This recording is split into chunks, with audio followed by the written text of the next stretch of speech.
what I try to do now in my art is show people that no matter what shame you're feeling, no matter what's holding you back, no matter what you're afraid of, fear wears whatever mask, works to kind of like latch onto you. Right. And so the biggest thing, the only thing to be afraid of is fear itself because it will multiply and feed on what you are feeding it. So Right. that's what I try to Absolutely. show people is, like I can't stop living with schizophrenia, but I'm not going to sit here and hate myself and let myself decay because that's what the narrative is Right. telling me is my only option. So I just hope that through my art and through that, honesty of like the terror of it, that people can kind of find themselves in it anywhere.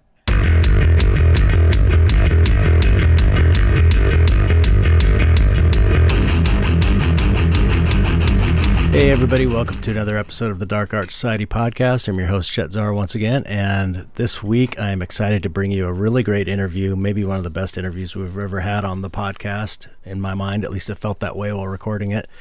My interview with Christopher Grant, also known as XO Rad Magical on TikTok and Instagram and YouTube. He's an artist who lives with schizophrenia and bipolar and basically has blown up by showing his drawing process and talking about what it's like to have schizophrenia. It's very insightful stuff. He's also got these amazing videos of schizophrenia simulators, or it's a schizophrenia simulator. It sort of shows what it's like to have the visual and audio hallucinations. It's really, really interesting. And anyway, I just think what he's doing is so important, and just helping people understand what it's like, people with schizophrenia, what it's like for them to live with that.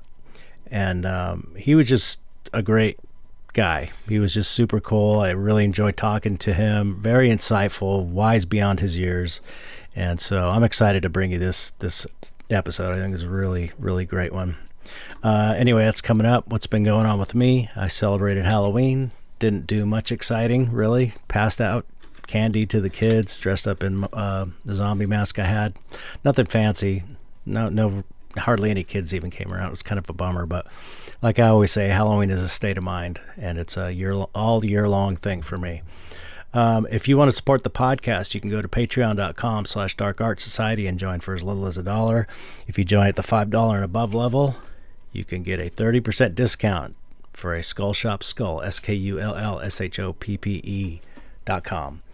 And they have amazing skulls that are already reasonably priced, and you get 30% discount.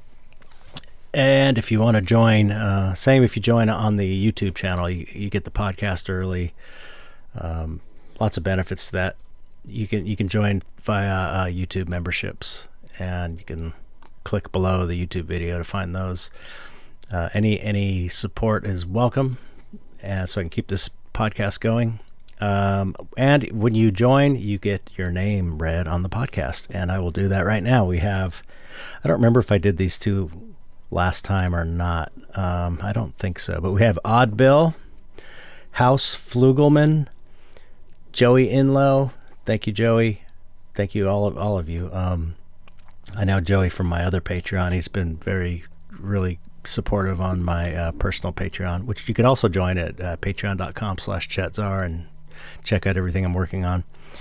And we also have Till Shermer. Thank you all so much for supporting the podcast. I couldn't do it without your support. I literally couldn't do it if I wasn't making at least a little bit of money from this. So you are the reason the podcast is happening. So thank you.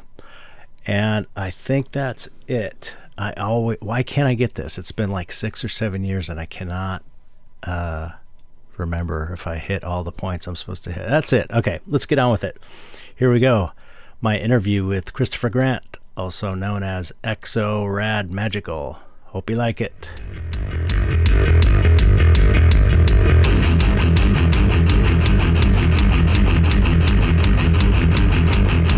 Hey, Christopher.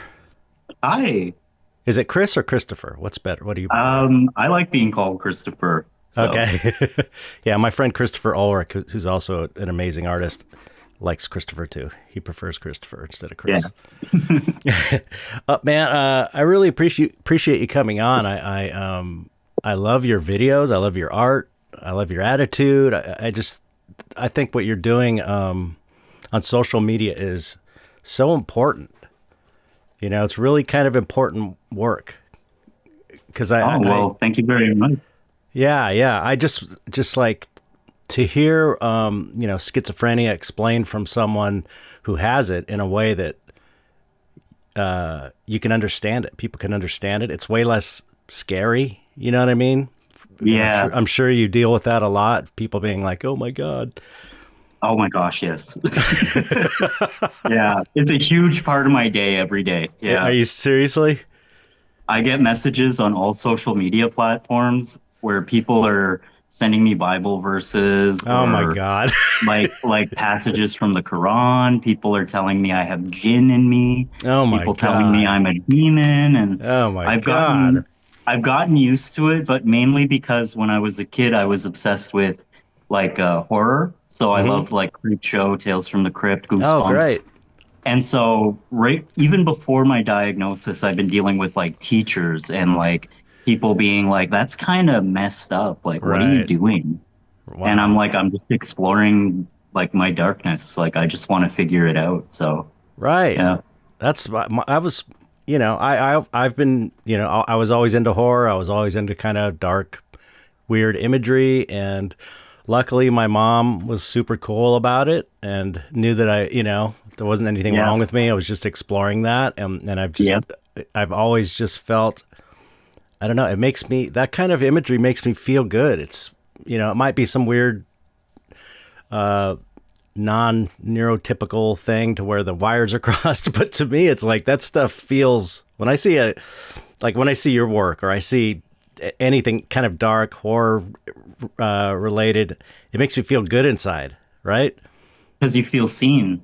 That could Yeah. be it. It's like I relate to it somehow. I think ever since I was a kid I've been able to relate to the feeling of like alienation and Yes. stuff like that. Yeah. I wanted to say that when I was younger, what gravitated me towards like shows like Goosebumps books and like Are You Afraid of the Dark, Tales from the Dark Side, Creep Show, because I've been watching all that since I was like 7. Yeah. And why I liked it so much was when I was a kid, I always got in trouble, but didn't understand why because of the neurodivergent experience. Mm-hmm. Like you ask too many questions, or you're too nosy, or you're Right. just.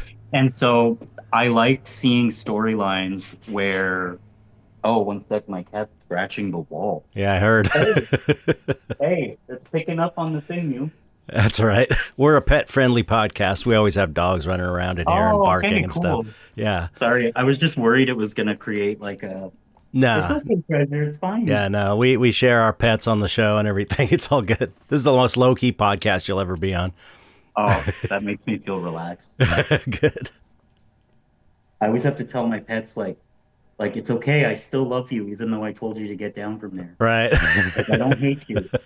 Anyway, um, as I was saying, when I was a kid, what I related to the most was I find a lot of horror, specifically like, 80s, 90s, early 2000s.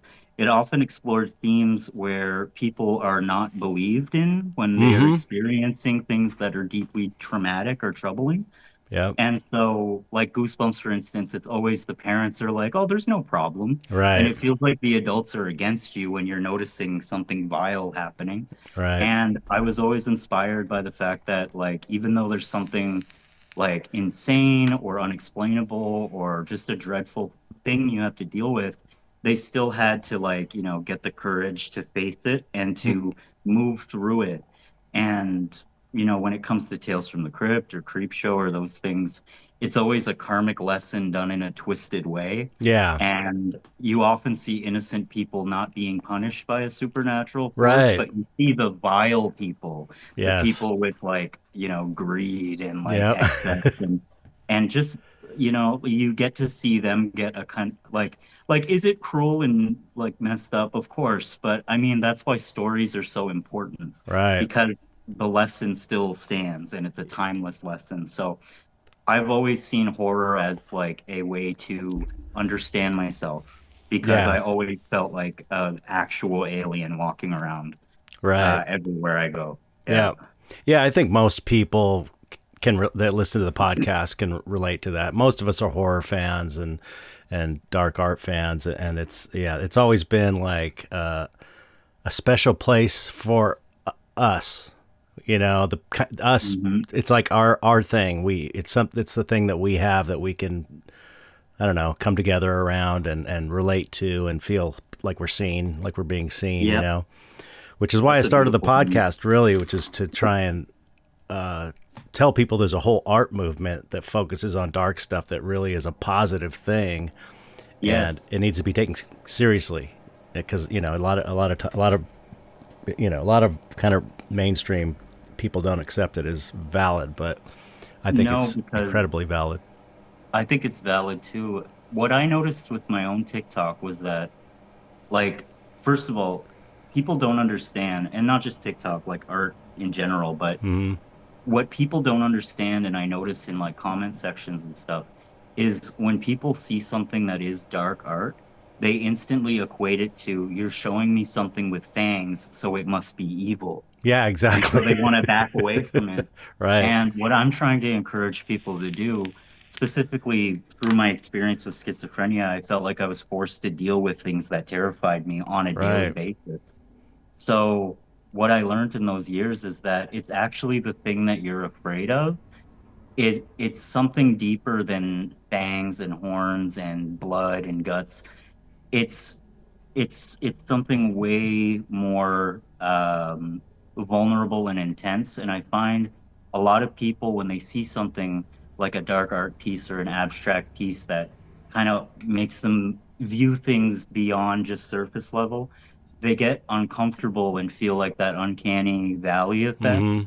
Yeah. like psychologically, and they Mm-hmm. instantly think that means it's bad or that, this is not a good thing to look at. Right. And so they end up repressing and ignoring their feelings. And I find that's actually more harm than actually trying to understand why you're afraid. Yeah, So, that's the yeah, value in it. It's like yeah, it allows you to safely look at the darkness you're afraid to confront inside yourself. It's like a mirror, and it's like healthy people will look at it and look at it the way we do and try and understand it and try and see how it relates to us. I would say people that are not as psychologically healthy are going to push it away because it's reminding them of a thing they're trying to keep held back and pushed down, and that's the worst yeah, thing you could do with your darkness is to try and not confront it. absolutely. You know. I find that a lot of people who are scared of like like body horror, Mm-hmm. I notice it's like this fear of like, the organism falling apart, which is a natural fear. That makes sense from a survival point of view. Mm-hmm. But if you ask yourself why it's intense or why it really bothers you, it goes beyond the question of like, who am I? And so Right. when you reach those levels, people get even more scared. Right. Like, am I my body? When I'm a dead body, is it a shell or is it still technically me? And Right. questions like that can make people feel really like flighty, I notice. And I only say that because, there's no way for me to speak around it. When I experienced schizophrenia for the first time, like around the time I was diagnosed, I just got out of homelessness Mm-hmm. and my life was like the best way to describe it if it was a vibe was like spit, mucus, piss, like decay, like, Wow. like worms. And because everywhere I went, I was sleeping in like people's sheds, I was sleeping on the Right. side of the road. I was like, the reflection in my subconscious was, I am dirt. You know what I mean? Because Right. there's that shame, there's that. And on top of it, everybody thinks I'm like crazy, right? So, Right. even though you're out of it, one thing people don't know about schizophrenia is the person who is dealing with it, whoever they were before, is still in there. Right. It's just we're watching it happen and can't control it. I've Right. had a lot of experiences where the most terrifying moments of my life, I'm acting out in a way that is just not cool. But Mm. inside, it feels like I'm banging on glass saying like, I'm sorry, I'm trying to. Oh my So, God, that's intense, and man. that's its own horror. Like that's Yeah, scarier yeah. than any horror movie I've ever Right. seen or any book I've Yeah. ever read. But like I can't regret it because I learned a lot of valuable lessons about fear and Mm-hmm. darkness and what do you do when you really think it's over? And what do you do when you really think, there's no hope left for you? Right. So my TikTok started and my artwork being more authentic to what I want to talk about started about 6 years ago now, I think publicly. Mm-hmm. And when it did, it was scary for me to put myself out there like that because of the paranoid voices and eyes on you. But Mm-hmm. what I didn't realize was it slowly became like a place where I could reflect. And I learned that by making art of things that either scared me or things I've been through in an abstract kind of way, Mm-hmm. while you're creating it, you get to process why things are bothering you and you get to move through that trauma in a healthy way. And Right. I surprised myself when I realized it was actually healing because Mm-hmm. when I started doing this, I was still in like can I swear on this podcast? Yeah. Fuck Okay. yeah. I was I was I was still in this like fuck the world attitude. Like I was Right. so fucking done with like systems, people, like the way people treat you and poor Mm-hmm. mental health systems and addiction. And because I don't talk about it openly on my stuff a lot, but like I used to be like addicted to like heavy drugs and I Oh used to wow. like be an alcoholic. And I Wow. had like a lot of issues that I had to overcome with that. So what I try to do now in my art is show people that no matter what shame you're feeling, no matter what's holding you back, no matter what you're afraid of, fear wears whatever mask, works to kind of like latch on to you. Right. And so the biggest thing, the only thing to be afraid of is fear itself because it will multiply and feed on what you are feeding it. So Right. that's what I try to Absolutely. show people is, like I can't stop living with schizophrenia, but I'm not going to sit here and hate myself and let myself decay because that's what the narrative is Right. telling me is my only option. So I just hope that through my art and through that, honesty of like the terror of it, that people can kind of find themselves in it anywhere. Yeah. So That's why I think because it's. Oh no. Go ahead. oh, I was just gonna say because I honestly think like there's nothing special about me. When I was a kid, I was terrified of everything. And Mm. so I feel like if I can get to a point where I love myself and I do my best to, you know, I'm addicted to like being a better version every day. Mm-hmm. I think that anybody can do it because Right. I've done things I regret. I've said things to people I love that were pretty bad. Mm. I've made a lot of mistakes, but it was all because I was afraid. Right. And I think that a lot of people need to understand that like you're not broken, you're just bent a little bit and you Right. can you can come back if you need Right. to. So, Yeah. Yeah. That what I was gonna say was that's this is why I think your content is so powerful and so important. It's because you're on one hand, on one level, you're explaining to regular people, normies or whatever, what it's like to have schizophrenia in a way that people could go, oh, that I get it, I get it. On the other hand, the message is the same for everyone, whether you have mental illness or not. It's like the lessons still apply. Like yes, talking about facing your fear and how scary things are and how, you're reflecting things that scare you are reflections of deeper inner issues, and it's okay to confront them. So it's kind of like, it's valuable just for everyone to see on multiple levels. I mean, I really think your channel is like, I mean, I can't think of a more important channel right now. oh, that's so sweet. Really, Thank you. seriously, it's like it's really, really, really amazing. And I don't Thank know if, you. That's but I very mean, kind of you. it's reflected in you got like a million. I didn't even realize you had like over a million followers on TikTok. That's Oh, crazy. But that when you get that kind of response, it means you're doing something right and you're offering something of value. I hope so because like, even though I face a lot of things that like make me afraid and all these things, some people don't understand that like I'm not like invincible there. Like every day I have like Right. paranoid thoughts. Every day I Right. have to deal with like, I'll hallucinate faces pretty often throughout the day.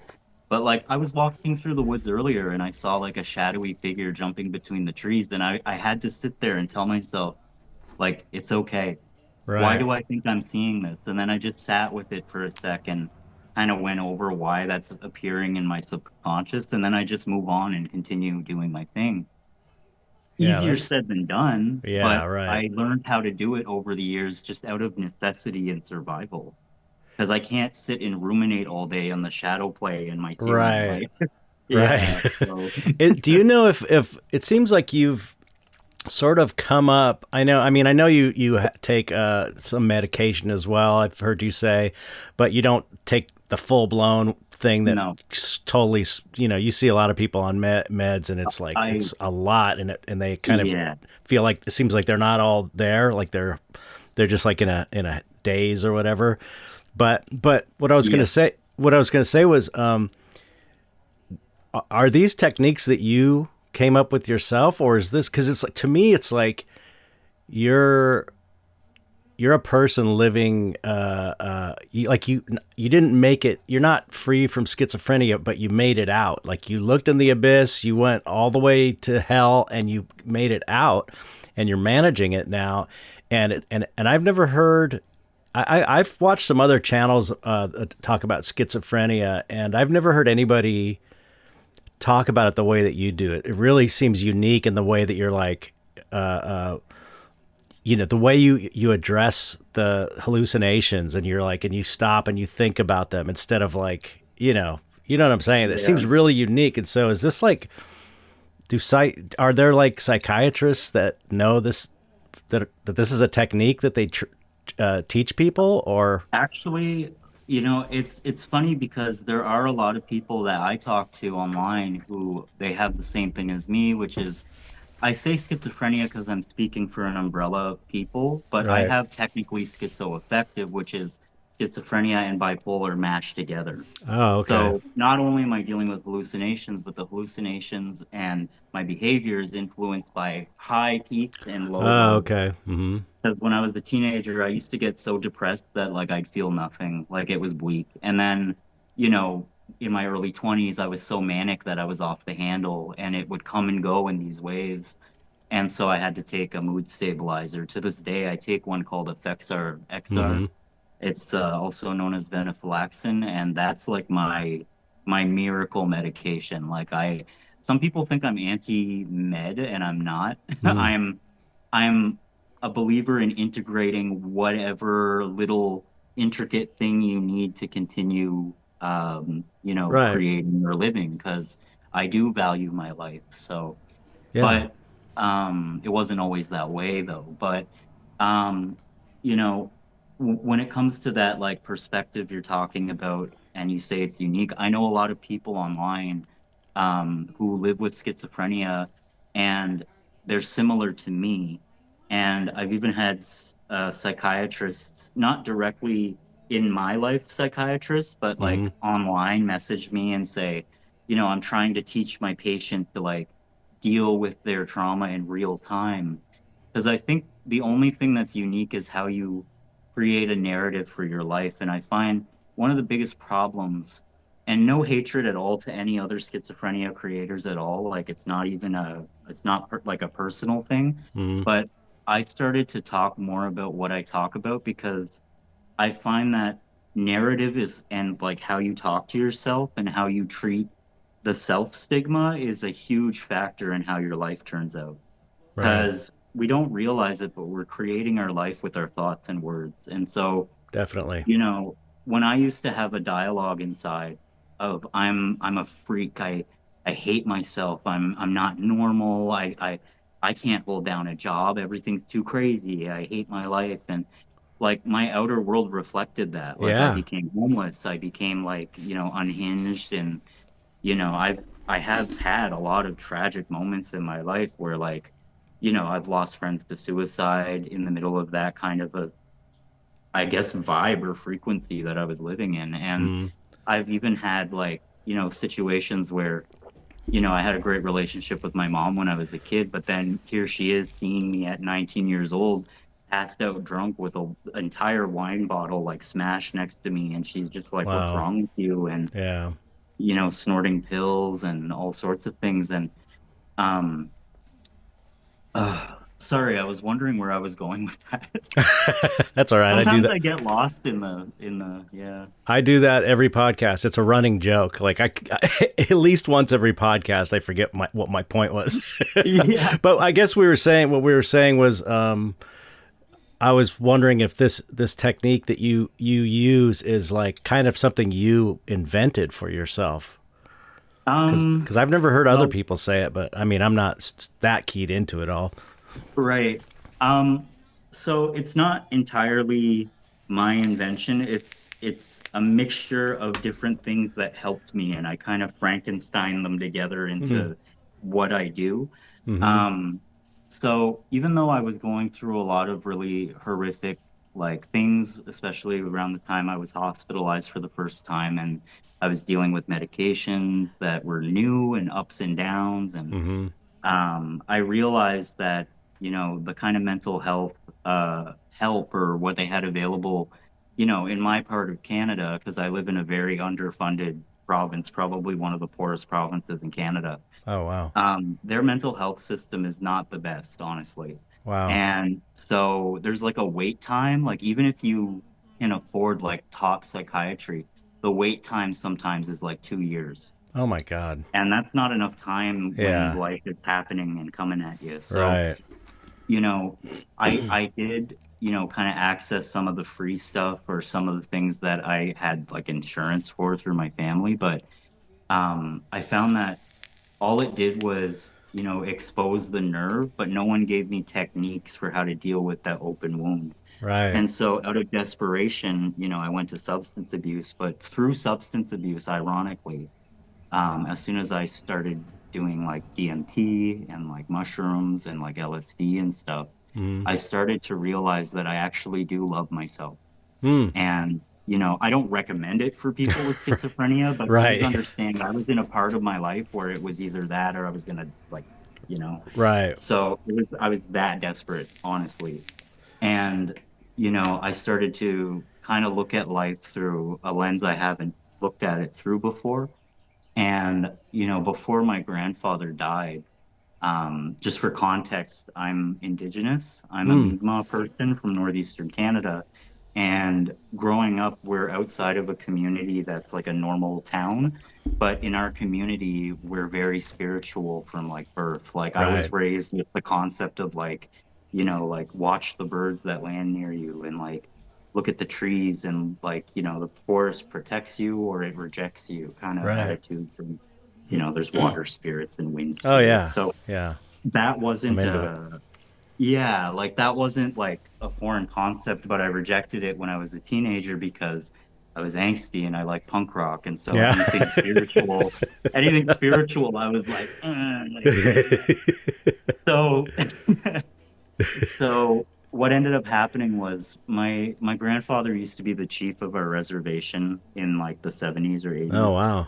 And he was respected in our area as a storyteller because he would tell, like our cultural stories at schools or events and stuff. And a lot of people looked at him as a very strong spiritual man. And, I asked him one day, I said, in our original language, like Mi'kmaq, um, what's the word for schizophrenia? Because we were already talking about it. And he said, and this has made people mad on my TikTok, but I don't care. Mm-hmm. He said, schizophrenia doesn't have a word in our language, but what we would refer to it as is the test of the spirits. Wow. And he didn't mean it in a literal, like, you're going to look and see Casper in your living room.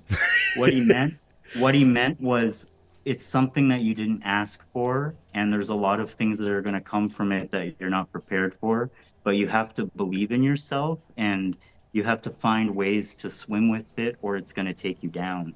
And I took Mm. that very seriously. And so when he told me that, it changed everything. And so after going to like therapists and stuff, and all I hear is the rhetoric, like they don't say it, but the subconscious or the subtext of what they're saying is you're screwed. You have Wow. schizophrenia, you're going to Yeah. need support, you're going to need like disability checks. Right. Uh, you basically have no future. Oh, and by the way, your mortality rate is like cut in half. I'm like, thanks, everybody. Yeah. Um, but Jeez. saying it with like a creepy smile is that's how I always took it, but that's just how I perceive like life. It's like camp counselor energy, you know what I mean? Where they're like, "You're fucked. Good job." And I'm like, "Thanks." So Amazing. so I basically I felt like I was like in the wild. I was like, okay, I have to actually, if I, give a shit about my life, and I was a happy kid. I loved like, hanging out and like having fun. So I was like, if I want to return to that, I need to take this seriously. And so what I ended up doing was researching everything I could about darkness, about Oh, like, wow. shadow work. Hmm. um, I had states where I was lucid and then not lucid, but in the lucid states, or what I called my reset periods after hospitalization, I Mm-hmm. would spend all my time, I'd stay up all night, and I would read like the Red Book by Carl Jung, and Wow. I would try to understand things I never did before, like Albert Camus and the absurdity of life, and Mm-hmm. Friedrich Nietzsche, and all these different like perspectives, just to find like where I fit in all of it. Hmm. So it became like a roadmap of like, okay, but who am I? And what I learned was I am not my trauma. And I don't have anything to really be ashamed of as long as I am constantly working on myself. Right. And so I had to learn to like let go of shame Hmm. and regret. And I had to learn to be okay with feeling afraid. I had to Mm-hmm. be okay with crying, feeling embarrassed, feeling outcasted. I All had of to the release go. Yeah, all of these things are what you know, people without schizophrenia need to. Hmm. It applies to everybody. That's why I was saying what you're talking about is so powerful, because these are like just general rules of life that don't get talked about as well. You know what I mean? I And you've got this format to talk about it. I agree. I think like, and I didn't plan this for my life. I Right. thought I was going to be like a musician or an Uh, actor or a geologist at one point, because hmm. I'm pretty nerdy. I love like Yeah. rocks and stuff. Mm, But I never anticipated this. Like it was the last thing, but it came out of like a new obsession of like learning. I needed yeah. to understand why I was hurting, because it Right. felt like I couldn't make friends, I couldn't work, I couldn't do anything. And it felt like if I continued the cultural narrative that I'm somehow evil or a lost puppy because I have schizophrenia, then I would never grow into anything. I just Right. decay into myself and feel pitiful about myself and be a victim in my head. And I did not want that. Yeah. So, because I didn't see myself as a victim, I just saw myself as like one day I stepped into some void goop and I went, oh shit, it's stuck to my foot. And so I had to learn how to clean it, or at least like make amends with it. So I I think that what I talk about does also apply to a lot of people and just the human experience. Right. I think Exactly. that, but I think the reason it's like I talk about it so hyper focused is because I can't help but look at it because of the schizophrenia. Yeah. Yeah. So Yeah. schizophrenia itself has become a vehicle for sharing it. Yeah. Um, It's amazing. because schizophrenia, for people that don't know, a lot of people think it's split personality, but what it actually is your conscious awareness and your subconscious awareness in your psyche. They split instead of being stuck together. And Hmm. so I'm aware of what I'm consciously thinking, but then there's voices from the subconscious that are constantly playing. And Right. so I have no choice. If I feel scared, I'm going to hallucinate something scary. And Right. so I had to learn over time to be like, oh, okay, there's a hand at my window. I know that's not tangible, but I know why that's there because I probably feel this way and this is what I Right. should do. Right. And so, like, it's gotten to a point where, like, I wouldn't say I don't feel fear at all, but I just don't feed it. Right. Um, like, I've had paranoid episodes that are so delusional that, like, something as simple as like a paper towel would make me like want to cry. Like Wow. it it gets that deep. Like the human psyche is a very, very weird Oh place. yeah, Yeah. absolutely. Anything that has association, connection, texture, sound, color, it can affect your psychology. And so I had to learn to be okay with things that, like, I had to question why I was uncomfortable, but I had to do it on a daily basis Right. just to have a balance, right? So Yeah, that that the product of that is XO Rad Magical. So right. Right. Yeah, yeah. and it seems to be your calling to me. It's so it just seems so, like I said, it's so powerful, and you've got a lot of wisdom. I mean, how old are you? I'm 28. Yeah, you have the wisdom of like an old guy like me. It's I like I it's kind of amazing. Thank you. I feel 98 years old. I Yeah, joke right. with friends and family. And my mom, my own mother, who is like in her 50s, she's like, when you talk, you sound like you're older than me. I'm like, I know what? exactly. That's yeah, yeah. That's But it's but kind of that's what like, pain and trauma can do to a human. right, I felt like I was like 50 when I was like 15. right. Because I don't talk about it a lot either on my socials and stuff, but like when I was like 8, I saw like death in front of me happen Oh on the wow. highway. And then when I got a little bit older, there were all sorts of other events. Like I grew up in an area that's like wooded in Mm-hmm. Canada, and it's away from like we have parts where I live that are like technically like off the main grid. Like that's how. Wow. Yeah, like, and my house right now, I live in a home, but I'm surrounded by trees. Like I'm in the woods, Yeah. and like a dirt road is my road. But Wow. um, because of that, it was very normal for me to grow up and seeing like, decay, like a rotting moose carcass on the side of the road, or Right. like it was a huge part of my childhood was like, oh, there's a car that just crashed into a tree because it's not regulated like a city. It's like, oh Right. shit, someone crashed their car. And I'd be a Yeah. kid on my bike or walking by, just coming home from school and going, I think that's an accident. Like I have to sit with, and then when you're a child, you have to like go home. And when everybody acts like everything's normal, you're just sitting there like, what the fuck? Right. And so I gravitated naturally by the time I was like, 8, 9 to like, I saw Creepshow for the first time after visiting a Blockbuster when they weren't defunct. And Mm-hmm. I remember like it changed my life. Like it made me want to draw. It made me want to tell Oh, cool. stories. I wanted to Yeah. animate and act. And because there's something about like the colors they use, the vibe, the Mm-hmm. Oh music, yeah. like everything about it just felt like someone was speaking to me in a way that was almost like when I say like bad and devious, I don't mean evil. I just mean like when you're a kid and you're like, oh, I shouldn't like this, but oh, I'm learning something. Like you Yeah. kind of feel like, oh yeah. So Yeah. it was fun, right? Like, Right. Oh and yeah. so I learned like perfect example. Like I have this mug, it's a green skull. Yeah. Love it. Like I love shit like this. Like Yeah. this is my favorite aesthetic. Like Oh yeah. because I find it speaks of like there's nothing cooler than taking something that's supposed to scare you surface level and you just kind of like go with it and it Oh just yeah. becomes like a part of your vibe and Yeah. it does this inverse thing where I trust people more who are into like punk metal and like Oh alternative stuff totally. more than I Yeah. do someone that's just like, hey, do you want to listen to my CD in the car? I'm like, I feel like you want to wear my skin. Like, you know what I mean? Like there's like what people think is uncanny in me, I think is uncanny when they're acting Totally. a little too normal. I'm like, are you okay? Oh Yeah. man, you gotta listen to this podcast sometime. It's like we talk about this stuff all the time on the podcast. It's like, it's just how That's cool.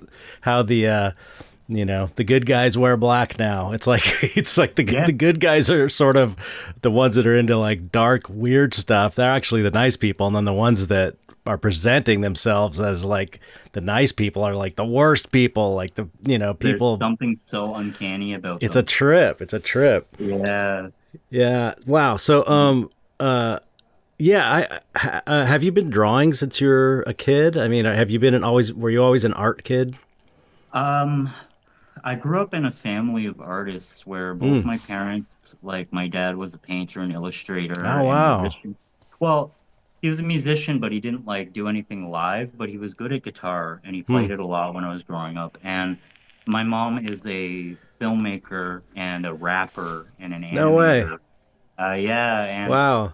she had her art, like when I was growing up, her art was in like New York City and like LA and like Wow. nothing fancy or big. It's just that somehow like, she's a beautiful, wonderful human being. She's the one that introduced me to Creepshow. Oh, cool. Um, and That's great. she was cool enough to be like, look, I know you're 8, but this is essential. I'm like, okay, I did all the right. same thing. I did the same Yeah, thing with my kid. yeah, Yep, showed him yeah. all that stuff, and he's a fan now. He's like into it. Oh, that's cool. You know what's But funny is I found, I'm my kid is older than you. He's 34 or something. I'm going to be 58 in a really, couple weeks. I actually thought you were like 41. Oh, thank you.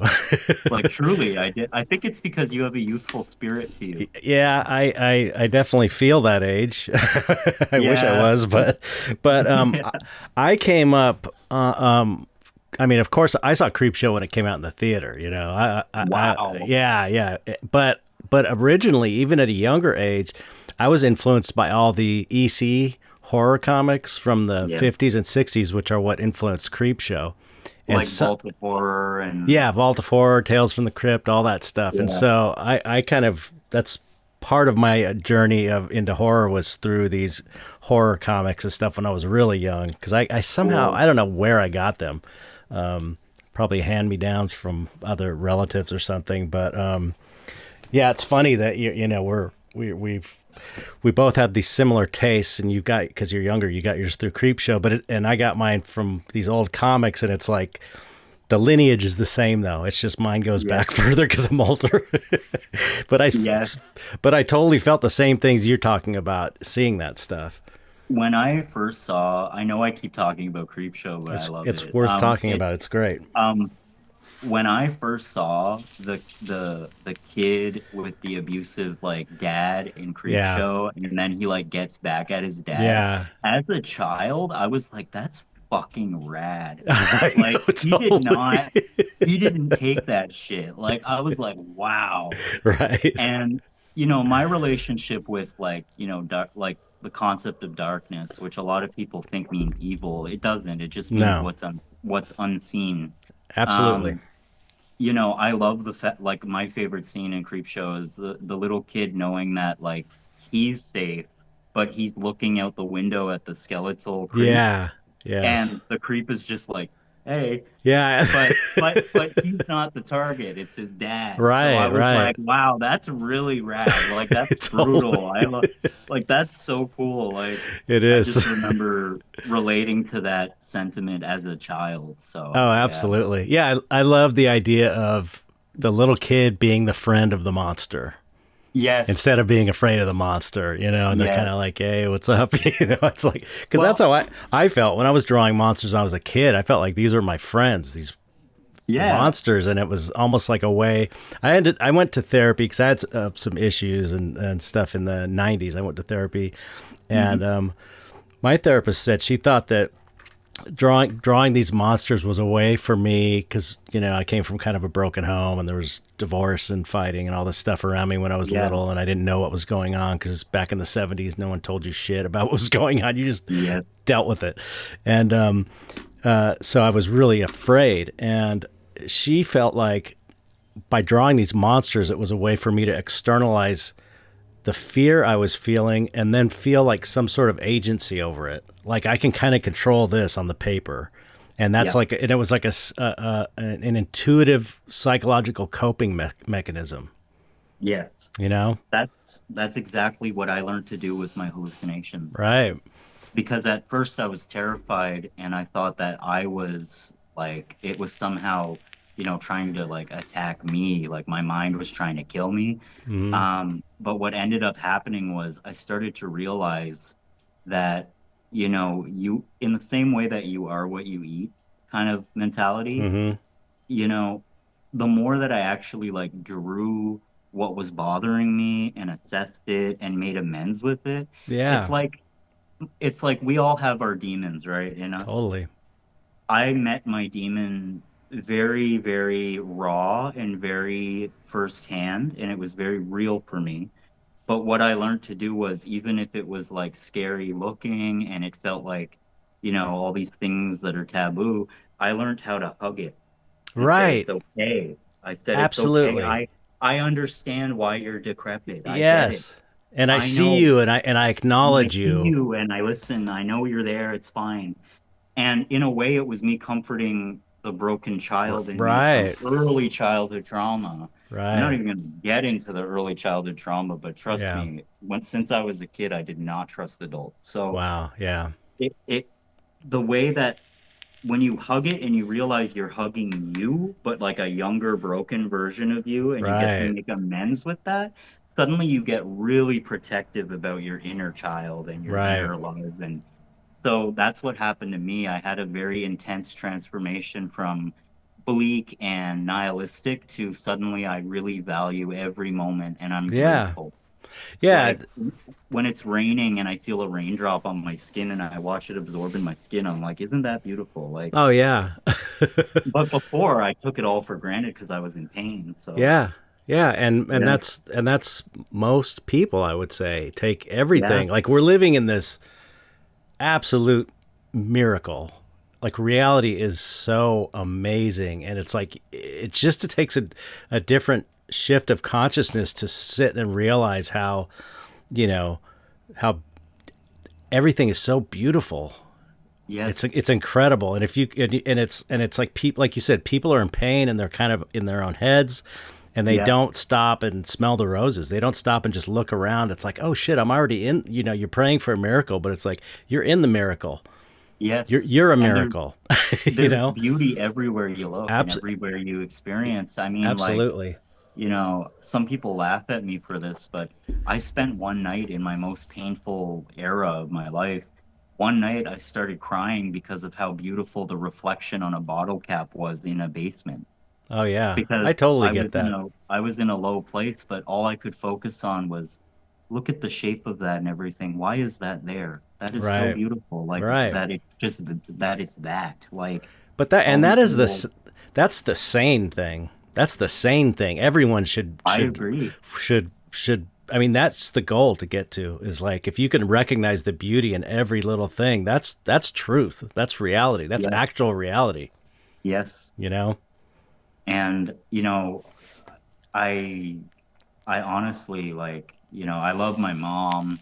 Not gonna get into it about my dad, but he hurt our family when I was younger. And one thing that I had to grow up with was my mother was a very kind and wonderful, like nourishing, like really cool. She introduced me to like Dr. Dre and Tupac and all this Hmm. stuff when I was a little kid.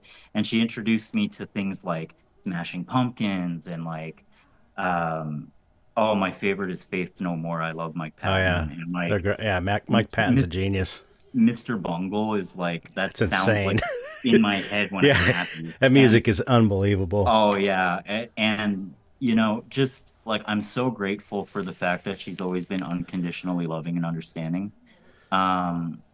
My father, I'm not going to say he's an evil person at all. I don't want to get into that. Yeah. What I would say is he's like he was hurt at one point and hurt people he loved.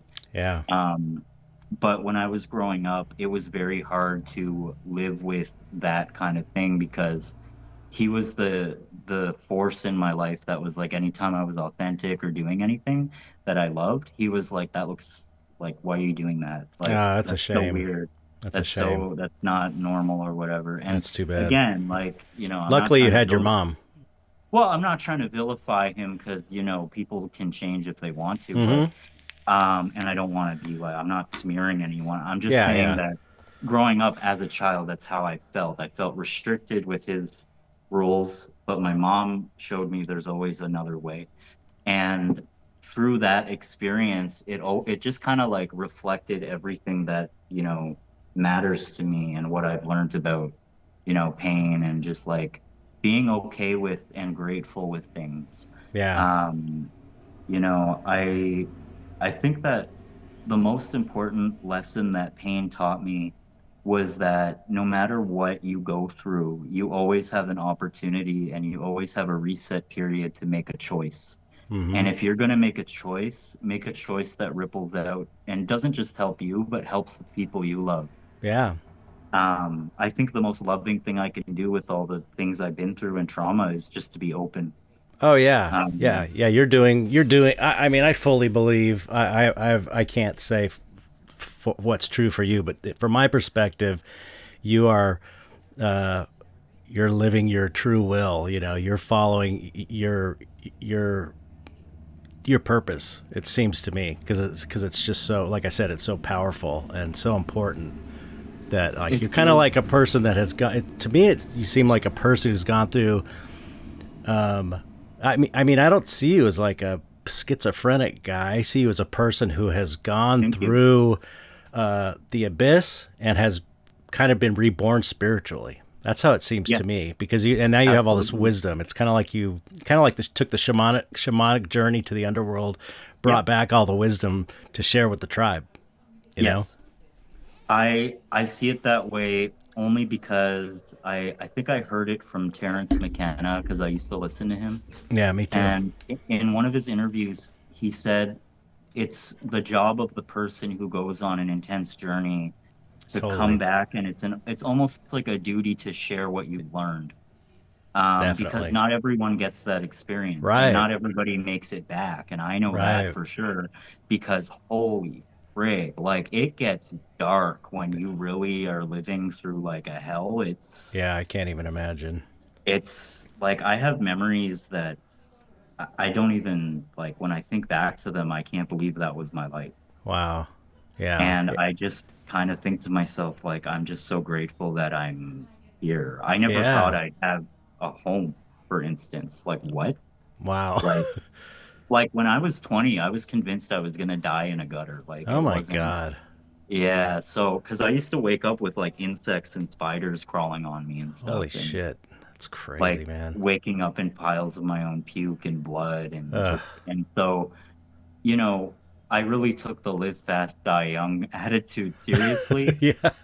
But I learned through that pain that I was running from myself. And I learned that that's not really what I want. I do want to create, I want to live. Right. Because all of that pain and attitude was coming from, I felt like there was an oppressing force stopping me from being who I am. Right. Yeah. And so you act out naturally. It's why Yeah. people deviate. That's why. So Yeah. at the end of the day, I realized I'm not evil. I'm just misunderstood, and I need to understand myself so that it doesn't matter if someone misunderstands me. Right. And so I'm all about taking back your power when people try to take it from you. So, Yeah. And again, I know I don't want to, belabor the point, but these are, you could be talking about, this doesn't have anything to do with schizophrenia also. It's like yeah, these are life lessons that that's why I think it's your content is so great, is because, you're revealing what you're revealing information about schizophrenia so people aren't, or schizoaffective disorder, or you know whatever the terminology is, and helping them understand. But it's also like it's straight up truthful spiritual lessons for anyone in any level of mental health. You know what I mean? These well, are just like truths for humans.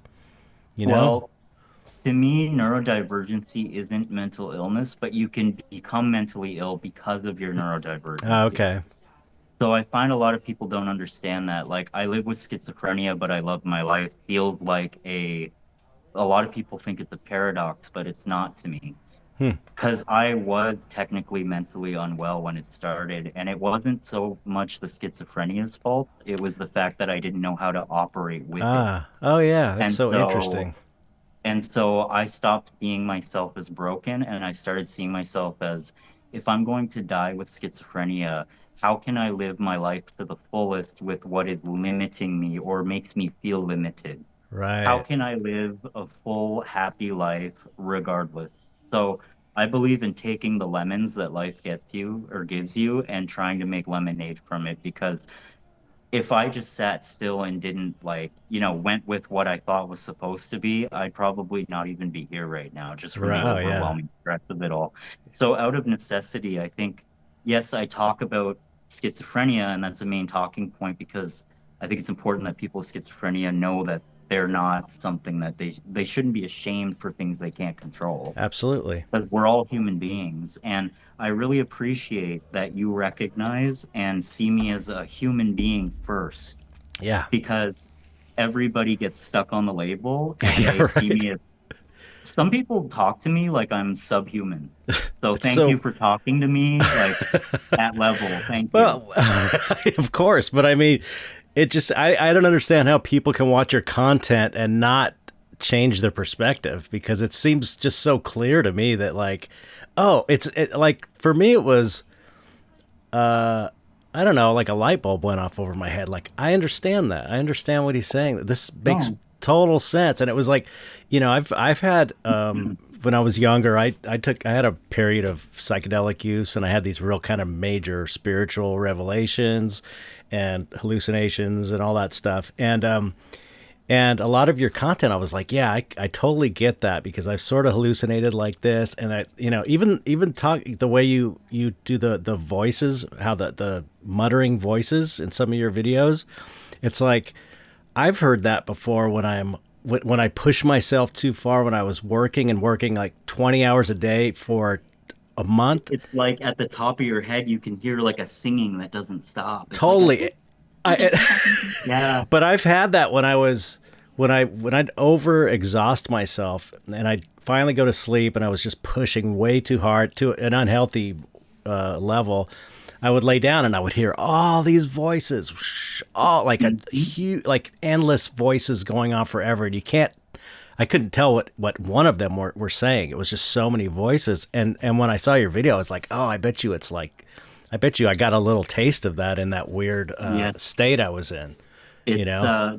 just so people know, like the official term is glossolalia. Yeah, I saw And that video. That was cool. glossolalia, it's language before language, and it's what babies do whenever they're trying to communicate a feeling, but they don't have syntax to carry it. Well, there is syntax carrying it, but they don't have the structured language yet.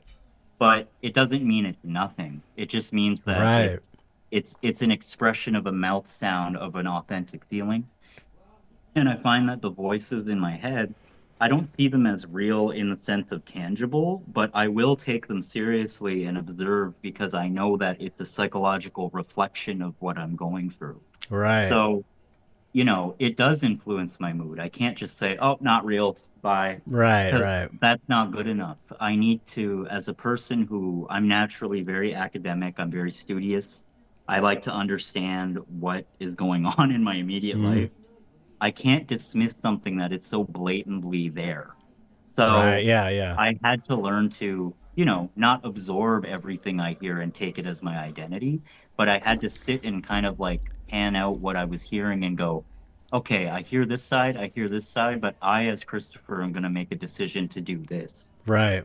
And that took a while, because when you first hear voices that seemingly come from the sky, it's very easy to fall into a manic hole. So I had to learn over time to not be astounded by it, and to Mm-hmm. not be distracted too much, but to, not take everything that I hear as me. Similar to how, like, you can have really messed up thoughts, but it's not you per Right. se, you're just passing through.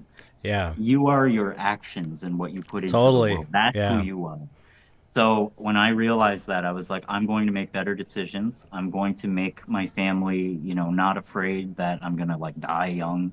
I'm going to take care of myself. And that was a conscious choice that Right. I had to make when I was lucid enough again, that I was Mm-hmm. like, okay, I can work on this.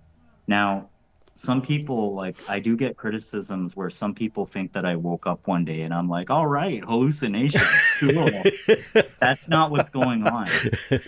I can't stop it either way. Even when I'm on antipsychotic medication, it's there. And Right. also, I've seen things that I remember. So even if I'm on an antipsychotic medication, I'll never forget like the face in the corner that was like, "Hey, So Right. the best thing that I can do is take where I am now, what I've learned, and then try to transmute it and become a better version of myself, a stronger version of myself, so that Mm-hmm. hopefully I can live more balanced and peaceful, and the people around me can have peace of mind. Yeah. It's my responsibility to take care of myself if I can. Right. And Right. I felt like I could. So I just made the conscious choice to, if I need serious help, I'll go get it. But for now, I'm just going to trust myself. Yeah. And so, it is a risk and it feels like you're jumping into a void. But when I jumped into the void, I landed in a bed of feathers. Right. I didn't expect it. I thought I was going to die. And then I woke Wow. up one day and was like,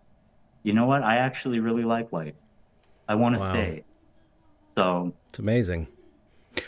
How long have you been, I don't know, stable, I guess? I don't know what, in this state of mind um, where you're able to manage it and be happy? I would say since like tw late 2021. Oh, okay. It's pretty new to me because I was stable on and off, but I had relapses in like Right. 2019, 2020, 2021. Um, and the last time I had a paranoid episode that was overwhelming was 2022. Okay. But that experience was so traumatic for me that it inspired me to get well by any means necessary. Wow. And because I had a delusional episode where I was taken to the hospital because I felt intense fear in my Uh-huh. core. Mm-hmm. And I was convinced that and this is my trust issues from childhood coming in. I thought that the doctors and the nurses were trying to get me into a bed to inject me and kill me because Oh I'm my afraid. God. It was that Yeah. bad. Wow. But Wow. what I realized was that was my own projection of my inner fears of feeling alienated coming out in a way that, like a delusion was trying to make sense of why Right. or what, like the only possibility, like if I'm so useless and broken, then this is obviously what they're doing. They're going to euthanize me. Right. Um, Yeah. and to me, that's a very animalistic and creaturely response, but I Totally. couldn't help it. I was in Yeah. a Yeah. spiral. And so after that experience, I was lucky enough that I already had my house like on the way. Like I had the like mortgage ready and stuff before I was hospitalized. So I was on the path to balance, but I had just one hiccup. Right. And I remember it was such a weird feeling because as soon as I got out of the hospital and I was able to kind of take it steady again, I was moved into a new house at the same time. It was the weirdest thing. Wow. Yeah. Like a And rebirth, like a new start, it kind felt of. like that. It felt like the beginning of like a video game. I was like, okay. And I was in a new house in the middle of the woods and I had no internet for a year. Wow. So I spent a whole year barely on the internet and I couldn't run anymore. I had to face myself. So Yeah. I spent Yeah. all day, like up to 8 hours a day, just sitting and honestly just meditating and just Wow. thinking and just allowing myself the rest that I felt I needed from years of trauma and fight or flight. I was like, no, because I can and because I have a leave on Yeah. my work or whatever, I'm just going to let myself exist. Right. And through that experience, though it was scary and painful at first and, agonizingly boring right away, Mm-hmm. what it ended up becoming was I finally learned how to be with myself alone and not feel the need to distract or to Right. run from myself. And it was the most valuable experience. And I didn't even plan it, it just Yeah. happened that way. And then by the time I got internet, I just started to enjoy life again and the little things because I was like, you know what? I think I do. I think I've been through a lot. I think it'd be nice to buy a new video game on Steam Right. or something. So I just do little things. And, since 2022 till now, I've just been obsessed with, like, oh, what vitamins do I need to take? Or I should drink more water. Or I should Right. walk in nature more. And it just like what you see on my TikTok or on my Instagram or anything now is I would say like the fruits of the introspection, like what I learned from that kind of because I didn't feel like I just visited a hell state once. I felt like I fell into hell like multiple times growing up. Yeah. And it really does, not literally, but as an artist, the best way that I can put it is and spiritually, it really felt like I was climbing out of hell. Like Yeah. every little step was painful, but it was so worth it. Right. I, like even if you feel like you're too weak to go on, get back up Yeah. because all you need is persistence and to believe in yourself. And when I Yep. say have faith, I don't mean in a religious organization per se. Right. I just mean faith in yourself, faith Yeah. in who the world will become Yeah. for you. Faith in Yeah, reality, you know, in reality. like And I Alan. treat I treat reality like it's a living organism or a Right. Yeah. person. I respect it the same. I'm like, oh, hello tree, hello I bird. was just talking to one of my students about this, how it's like I've taken to acknowledging, hello vape. I appreciate you, vape. Yeah, And really it's like yeah, treating things as if they are alive because they are alive. They really are. They're everything in reality is alive. yeah. It's like this a guy had this guy Martin Ball, who's this big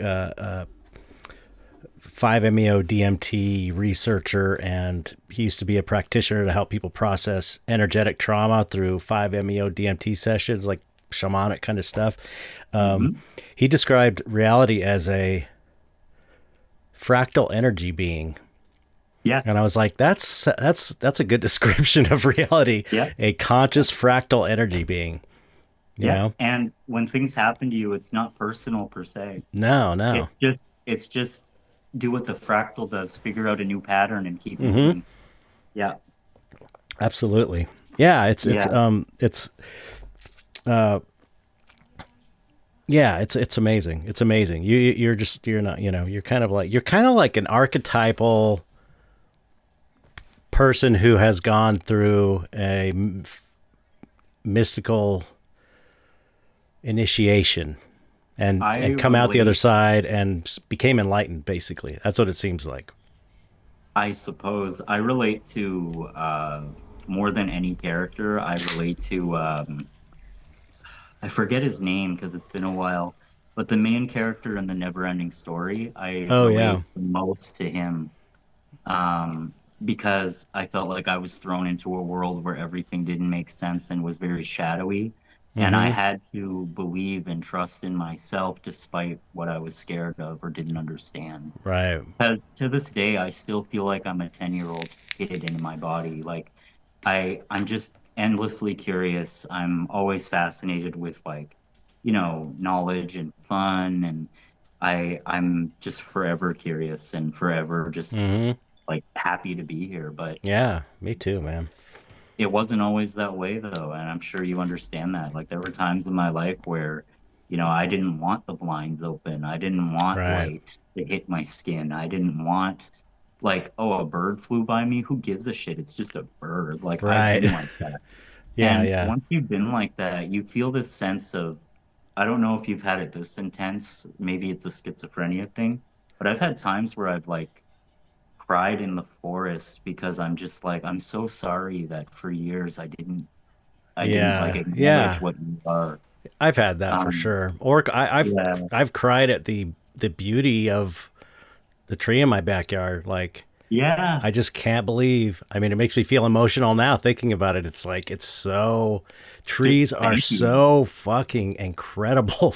You go and look at anyone listening, go fucking look at a tree. They are unbelievably amazing, and we just Unbelievable. walk by them every day, but it's like if you look at the branches are they're fractals.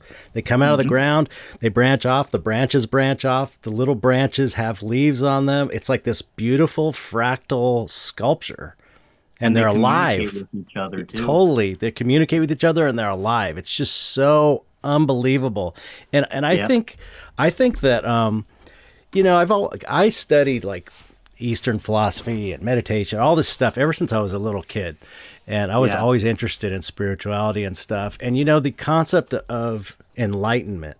And I think that you imagine what is enlightenment, and you imagine it's like you get to a point where it's like everything is great and you don't have any problems. But I think enlightenment is getting to a point where you are able to see things as they really are, and that doesn't mean you don't get pissed off, and it doesn't mean life doesn't suck some days, but you're able to see reality as it truly is. which is this living, amazing miracle. And you also learn not to take it for granted, but also not in a discouraging way, but you never really get your hopes up, but you're okay with that. Yeah, Like, right. if things change, you start to go, okay, well, I guess that wasn't meant for me, and you Right. just go on to the next Absolutely. thing. I find a lot of suffering in my life has been I was expecting it to go a certain way, and it didn't. Yeah. And when I learned that there is no right way for me to grow, I'm just going to go where I go. And you really let go of Mm-hmm. supposed to be's and, Yep. ought to be's and all those things. You start to learn that, like, the paradox is the more you let go, the more you experience. Right. Or, like I've been an observer my whole life, but then when I actually made a conscious choice of like, well, I want to interact a little bit now. Mm-hmm. Once I made that choice, it was like doors started opening where it was like, okay, well, here you go. And I'm Right. like, oh, all right. Because what I was afraid of wasn't necessarily what I'd been through. I was afraid to grow. I was Right. afraid that I would, of becoming a better version of myself because you don't know where, just as much as decay can scare us, growth can scare us too, because it's still an unfamiliar place. Right. And I just had to learn to be okay with the uncanny and not see it immediately as bad. Yeah, it's the fear of the unknown. It's classic, you know? And my just to bring it back to like my videos that I do, especially the simulators, Yeah. I'm not trying to make an experience that's like a horror movie, even though some people think that's what it is. Mm-hmm. Um, it's actually a mirror to how people see themselves. Yeah. Because my mission with the simulators is I'm trying to create something that feels like when you're a kid and you're like half asleep in a dream world. That's what I Like felt. That's how I felt. That's how I felt when I saw them. like it's uncanny, not necessarily menacing, but it's not necessarily like the R- best thing ever. It's just right. happening. Yeah. Yeah. And it's up to you how you interact with that that's going to change the whole narrative for your life. So, I hope that I did it justice in that way. I wanted it to feel like a fever dream Oh, definitely. more than a nightmare because all the simulator videos I saw like 6 or 7 years ago, I've been dealing with this. I was diagnosed in 2017, so it's almost been 10 years. Yeah. Um, but more because I started experiencing symptoms in like 2015, 2016. Mm-hmm. What I learned was like I look at a simulator online, I get really pissed off because they always portrayed it like we were in Hellraiser or we were in Right. like Poltergeist or something. And I'm like, I feel like that's your take as a doctor into what you learned from what Totally. you studied, but you're being a little biased because of your own fears. Mm-hmm. Or you're only picking the experiences where people were scared but didn't figure out why. Right. And so, it's so easy to sensationalize and share things that, this is bad, this is scary. Our amygdala loves it. Right. It's like, all right, fear, cool. Now I know what to do to live and be normal. But the sad part about it is that the actual reality of people like me is that it's only horrifying sometimes, and then most of the time you just kind of feel like a kid. Wow. Like living with Interesting. schizophrenia, sometimes I just like I'm what doctors would call well presenting and what they Mm-hmm. used to call high functioning. Okay. But but what it really is I'm just really when I'm in public situations, I'm really good at just being polite and masking. Mm-hmm. But my authentic nature is I'm very naturally goopy and very like, ugh. Yeah. Yeah. Mm. I And get that so, from a lot of your videos that you've got. oh, There's one on YouTube that I was watching. It's no facial hair. You have shorter hair. You got a hoodie on, and I was cracking up because it's like there's so yeah, much humor in it. You know, some of the like faces and voices you're making. It's like it was very goofy and fun. You know. I the reason I don't present myself like that as much now is I notice like only with people that I know me or I'm comfortable with. Hmm. I'm very comfortable with you, by the way. Like, thank you for being such a good host and a Oh, great guy. thank. Like, thank you. Oh, I thank you for being here, Mm. man. I feel like psychologically safe to open up to you. But Oh, cool. Well, you are. Um, oh, thank you. But what I was gonna say was I stopped doing that per se because I notice a lot of people who don't quite understand or they're seeing me for the first time if they haven't been through that absurdity thing in life. Mm-hmm. I kind of come off like I'm cocky or an asshole about my Oh, okay. diagnosis. And so I try my best to be as neutral and just give the Right. information as possible That's smart. because I've had so many people, I was tired of people messaging me being like, who do you think you are? And I'm like, okay, I'm not trying to come off like this. I'm just trying to tell a joke. Right. But you have to realize like people are in different, like people need to realize we're all in different stages of healing through trauma. And You're right. sometimes it can look like I'm going at a Yeah. person who's just starting their journey. Right. And and so I act like the archetypical jester, but I'm not trying to be, Right. so That's it funny. just, some people do learn from that, but I just feel like, in the kind of world we're in today, I think there needs to be somewhere that's neutral, bridging, Oh and yeah. and a Y- bit of a more comfortable, like you can ease into your growth if you want. right. No, you're perfect. Yeah. Your presentation is perfect. You're very it's just perfect. It's like right on the money. It's Thank you. yeah, it's not overly aggressive. It's very even keel, and it feels comforting to listen to your voice when you talk. The way you're explaining it sounds very non-threatening, and I think it's great for it's Thank you. perfect. It's perfect. That helps me to hear that, by the way, because I wake up and I have like 800 new messages in my inbox on all social media, and half of them are like, "You need help," or "You need I Jesus," or can't "You need I to."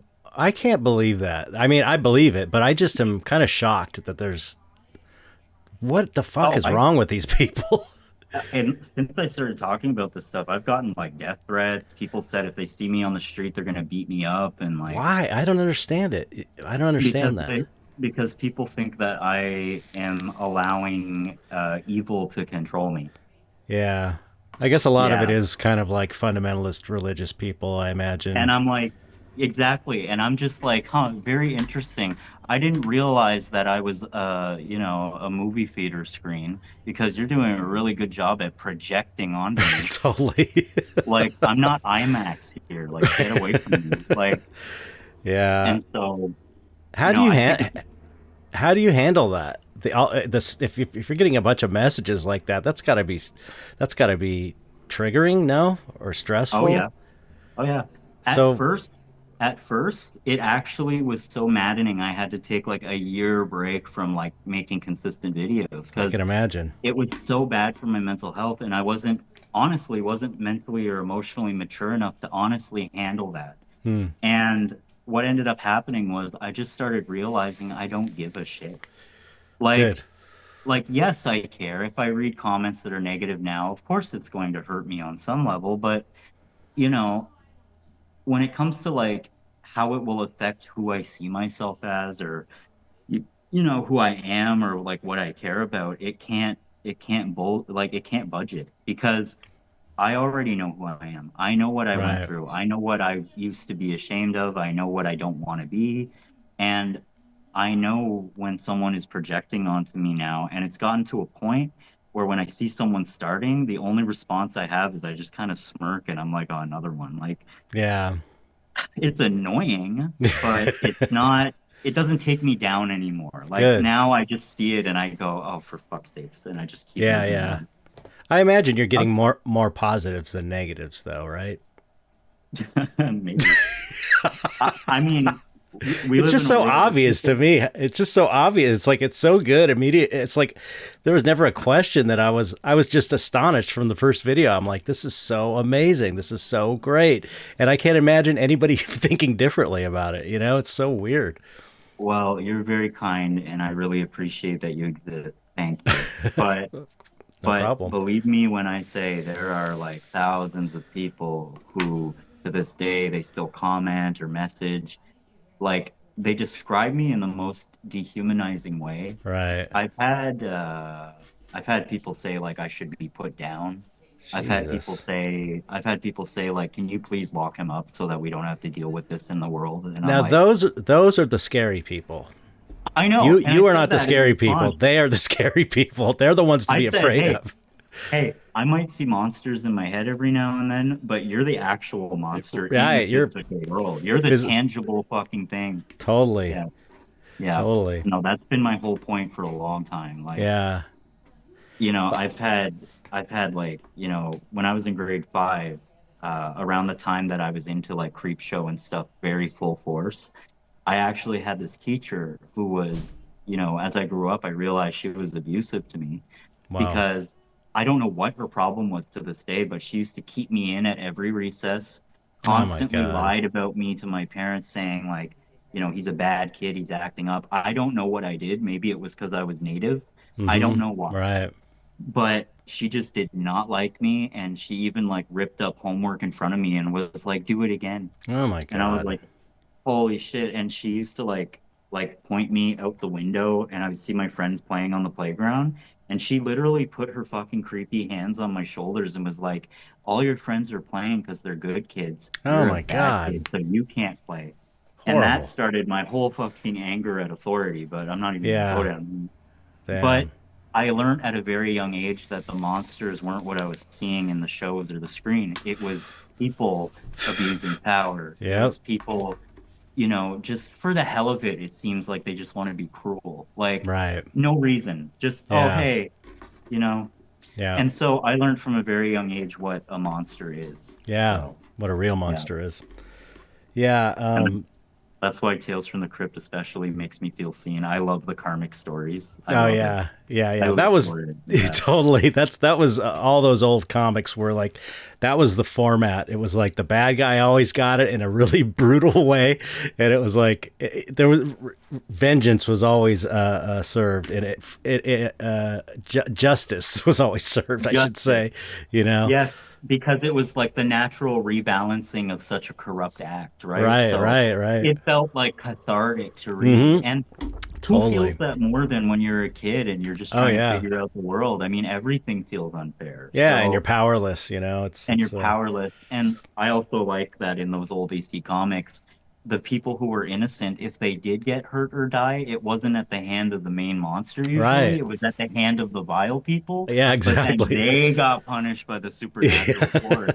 And I love that it creates such a subconscious like metaphysical almost fear for people who act that way. Yeah, It yeah. It and was and yeah, I they were like like morality the tales, you know. I love it. It's Yeah. yeah. Have you ever seen the I think it's 1971 Tales from the Crypt movie? Oh, is that the one where it's like the crypt keeper is a he's like a different guy. Yeah, he's He's like a more like monk. He's like an old yes, monk. Yeah, yeah. I've seen that. Yes. Yeah, it's really good. I love those old, that's my era, the old Oh, 70s stuff, so I dig oh it, yeah. but there's the stories in that are so awesome. Invasion of the Body Snatchers. Oh yeah. That's a Just great the one. Yeah. at the end, he's like, "Ugh." I saw that one in the theater too. Oh, that's such a I that's a brag. Yeah, and That's cool. the original the funny thing is the original black and white one. There's a black and white one from the 60s, I think, early 60s. Really Yeah, it's really good. It's really cool. good. You should watch it. Okay. It's great, and it's funny because I went to this No Kings protest Yep. last weekend, and they did it in the closest place to me was Sierra Madre, which is where they shot the intro to the intro and the outro to the original Invasion of the Body Snatchers. That's like their claim Yeah. to fame, and the No Kings protest was right in the square where they filmed it. It was so cool. That's really cool. Yeah, That's actually pretty powerful. That's I know, wow. right? Totally. It's like it really felt kind of cosmic, you know. Yes, yes. That's another thing. We're getting okay. We're getting pretty close to the end, but I wanted to ask you a few things. Yeah. You know, you also one thing that I also resonated with is you, and I don't know if you do this on your TikTok as much as in this YouTube video I saw, where you're talking kind of about magic and manifestation and stuff, to where it's like you're and I'm totally into that. We talk about this all the time on the podcast. Cool. It seems like you're into that, like the idea of what you focus your attention on manifests in your reality. Well, I think a lot of people get sidetracked and distracted by the astonishment of it all because we're told a narrative our whole lives that we have no say in, and it's not that we control things, but we do have choices we can make. Right. And I felt very powerless as a kid. So when I naturally learned through healing that like, oh, my attention, flows where, or my, what is that saying? It's Energy like goes where your energy attention, goes where your attention flows. I something learned like that that. Yeah. I learned that in a very raw and very primal state of mind where I thought I was like done for. And Hmm. so it surprised me. It snuck up on me and I went, "Oh, okay. So if I like, keep my house feng shui and clean and I Hmm. draw every day, I might not get immediate results, but eventually my life will become what I put into it."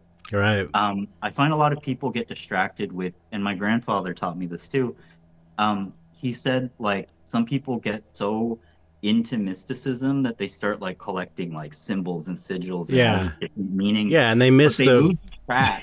right They lose track of the fact that actual spirituality is just pay attention, be present, to the be ordinary kind to stuff. Yeah. reality, and just like let go and let energy flow. It's Right. not the constipated thing that's like on the 13th planet of Xenon and the like it's like okay, that's cool if you're navigating, your mind in that way or whatever, if that Right. makes sense as a roadmap, but the actual essence of it is just it's so simple. It's just like I'm just so grateful to be here. If I can make life a little easier for someone else, that's the goal. Right. And like I went from being a taker, like I want things, desire, to being like I appreciate and whatever comes to me, I'm just very grateful for. Right. Like And you want to how I share it spent, with others well, too. yeah, and I want to share it much like a kid finds a cool rock and I'm like, look, isn't Yeah. this awesome? So, I find that some people get so like I've talked to people about spirituality before where as I'm talking to them, I realize they have a spiritual ego and then Right. they Yeah. start thinking that they're like the one true God. And Yeah. I'm like, Yeah. okay, Yeah. well, That's one of the get out of here. pitfalls of spirituality or any magic or And any of that stuff. That's like a and stage a lot of people get stuck at. schizophrenic people deal with that naturally because no one tells you when you're diagnosed that there are ways to navigate. And Right. so all you're told is take your pill, shut up, and don't be a problem. And Right. so, I learned the hard way. Like I've had nights where I was put in the back of a cop car because I was running down the neighborhood screaming, "I'm Baphomet." Right. Like, and it's one of the most traumatic nights of my life, but I laugh about it now because I Right. realize how fucking absurd it is. Like, Right. Right. oh, of course that happened to me. Like, and so I just hope that, through those lessons that I dealt with, pain and all that, and, people understand when I say I'm spiritual, I don't think I'm this, whatever. Right. I'm present. I'm here. I see Yeah. everything is connected. I know that when I look at a tree in a deep way that I don't quite know how to put into English, I feel like I am the tree and the tree is me. I feel like you are me, I am you, and we have a kind of a responsibility to walk each other home per se. Right. So, Yeah. I'm just any way that I can, go from being a taker to serving, my fellow people, because I see all people as part of my community. So Hmm. if I can be a strength or some sort of a help to anybody that needs to like, they're going through a hard time. The intention isn't like I'm not here to help people. I'm just here to be who I am and Yeah. hopefully Exactly. people can get little nuggets out of that. Hmm. And if it helps them, that's awesome. Yeah, Um and I think it's that yeah, it's a natural byproduct of being your authentic self and being happy and loving yourself. The natural extension is wanting to help, is wanting to share that, and you want other people, when you feel that way about yourself, you want other people to feel that way because you want to share that with them. And so it's like a and natural. So it's not like you're doing it for that reason. You're doing it because that's who you are and you're being your yeah, natural authentic self, and it's just kind of a byproduct to like absolutely share it. it's the ripple. Right. Because I learned the hard way too, whenever because I've always had like a really like big heart for Mm-hmm. people, but that doesn't always mean that you're helping when you think you're helping. Right. So Yeah. I learned the hard way that me ranting and raving at my family, thinking that I'm helping them all, I Right. realized I came off as psychotic and intense. So I was like, okay, I need to back up and not panic so much about the state of everyone's mind and just be a, a good brother, a good son, a Right. good Right. part of my community, right? Because, the road to hell is paved with good intentions. So the best way that I see it is, the only intention I have is to grow as a person, to create authentically. And if people can grow from that, you know, nothing like, I'm not trying to like stick my fingers in someone and try to like fix them. Right. I, Which is an I ego. just It's an ego thing to that try to and do me that. is like if you're doing it for that purpose, you have healing to do. Exactly. That's a good Because way of putting it.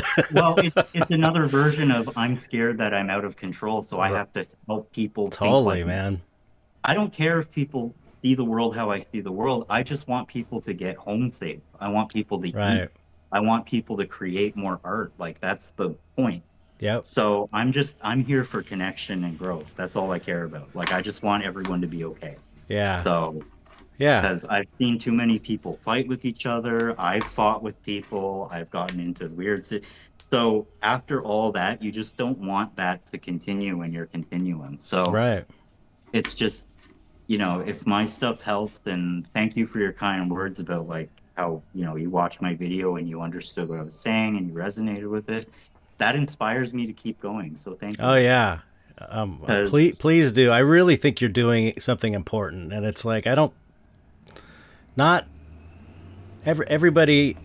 I don't necessarily say it's not like I say that to every guest on the show, but no, I really feel like what you're doing is really important. Like I said on a number, I don't want to say it again, but I've said it enough thank times. But I really do think it's important. It's nice to see social media being used for something good too and something important. So I hope that you continue with on your mission of being your authentic self on social media. I think it's oh, well, amazing. thank you. I will. I don't know what else to do. So Perfect. yeah. Well, I've kept you, about an hour and a half here. So, I hopefully, if you'd ever like to come on again, I'd like to. There's definitely more I'd like to discuss with you. If you ever are willing to come back on the pod, I would love to have you. Absolutely. I mean, I love your energy. I think you're a wonderful, like, first of all, a wonderful person. Second of all, wonderful host. Oh, thank you. Um, I love the laid back vibe. I feel like, I've done podcasts and stuff and I feel rigid, but you Yeah, actually help me. Like, I feel like I was able to laugh more. So yeah, thank you. yeah, And just yeah. be a human and not just the schizophrenic. So Yeah, thank right. you.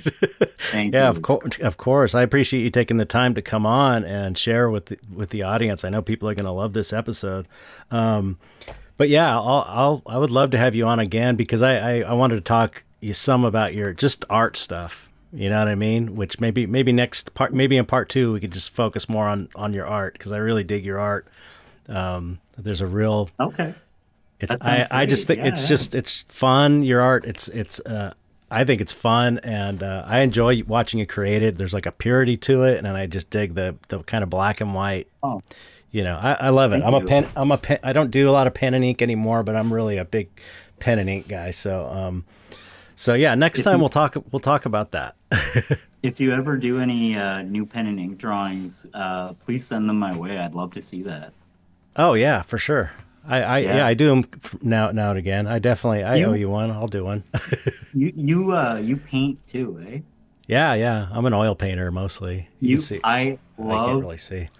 one of my most influential favorite, probably my favorite horror movie of all time is Return of the Living Dead. Oh yeah. It's my absolute favorite, and I saw the Tar Man, and I I was like, just "Oh hell yeah. yeah!" Just Tar did that Man is one. how. Oh my God, that's like the scariest motherfucker. Oh Like yeah. What an that amazing thing. Oh, classic. even the way he's like brains, like it's just Yeah, the it whole hits so perfect. the character is just amazing. The way he moves and everything, it's just so Oh classic. I yeah. can't believe it took me this long to paint it. I think I've painted just about Man, every one of my favorite horror movies by now, but I totally forgot about that one. there's But just something about Tarman being half melted, disfigured. His yeah, voice is uncanny and yeah. reverbed, and also the actor that was in the suit for that is a sweetheart. So I just Oh, thought it was really? just, yeah, it's That's how.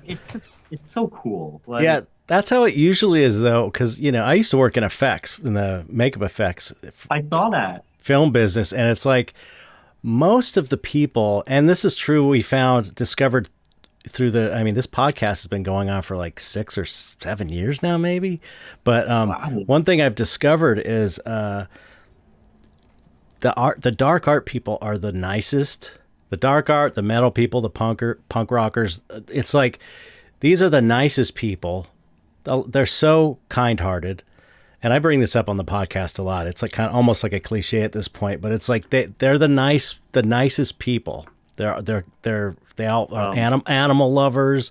They're so sweet. It's just so well, ironic, you notice that it's always the most horrific, shady people that don't like things like Tarman because it's a direct reflection of what they Totally. are. Yeah, yeah, So, you absolutely. know, I, y- no one can play a villain better than a sweetheart because the sweetheart knows exactly what makes them vile. Right. The vile person just thinks it's life. Yep. So, Yep. yeah, Absolutely. Well, yeah. it was so great to talk to you. As what we do at the end of every show, the very last thing, it's this kind of a dumb custom I've started, but just say goodbye to the audience however you like. That's it. Oh, okay. Yeah. You get the Well, final word. hello, audience. Thank you for tuning in to this episode of the podcast. I hope you got something cool out of it or something relatable. And I just want you to know, like, life is really intense and it's crazy and sometimes really scary. But the one thing that it definitely is gorgeous beyond comprehension. And you have to believe and love yourself beyond logic and reason. And, despite how things seem now, anytime you have the strength or a chance, little baby steps will get you a long, like a far and longer way than if you just sit and ruminate and hate yourself. Easier said than done, but please take it from me, like every little step counts and you matter. So thank you for listening, and I hope you have a wonderful morning, day, night, and you're all rad. So Amazing. That was amazing. All right, don't hang up. But I'm gonna end it now. So thank you everybody for listening, and that's it. Have a good one.